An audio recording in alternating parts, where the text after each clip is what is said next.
Hi children, how are you all? Hope you all doing well at home. Please like and subscribe the channel for the further videos. Me Naz back with the subject English topic the sound collector for grade 3 page number 94. So children, today we have another different kind of poem, that is the sound collector, which is written by Roger McCaw. So let me give you a brief introduction about this writer. Roger McCaw is a writer of poems, plays and books. His poems are usually simple and funny. So today we have of his writing, that is the sound collector. Please go through with your textbook once. A stranger called this morning, dressed all in black and grey, put every sound into a bag and carried it away.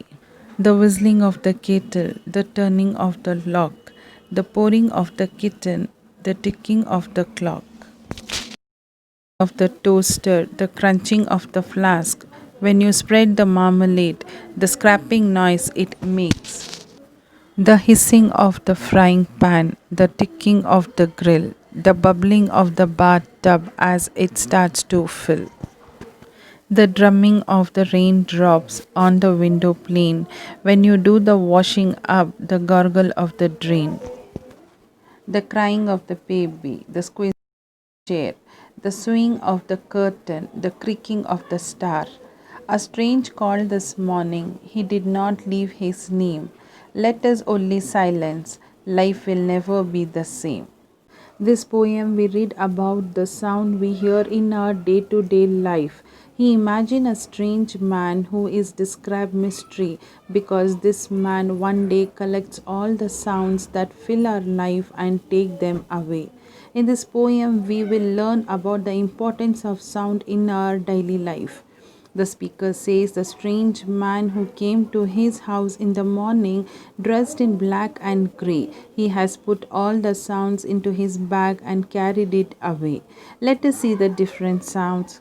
Whistling of the kettle, turning of the lock, pouring of the kitten, ticking of the clock, like many other sounds in that big huge bag over his shoulder. He had not left his name nor his address. He had taken away all the sound which was bother to us all and left the silence. Now our life can never be the same, for can we live without any noise? For how long can silence be enjoyed? So life will not be easy without sound. So children, this was the explanation about this poem, The Sound Collector. Kindly go through with this poem twice to understand the explanation. Again, see you in the next video class. Till then, take care of yourself, stay safe, and thank you very much.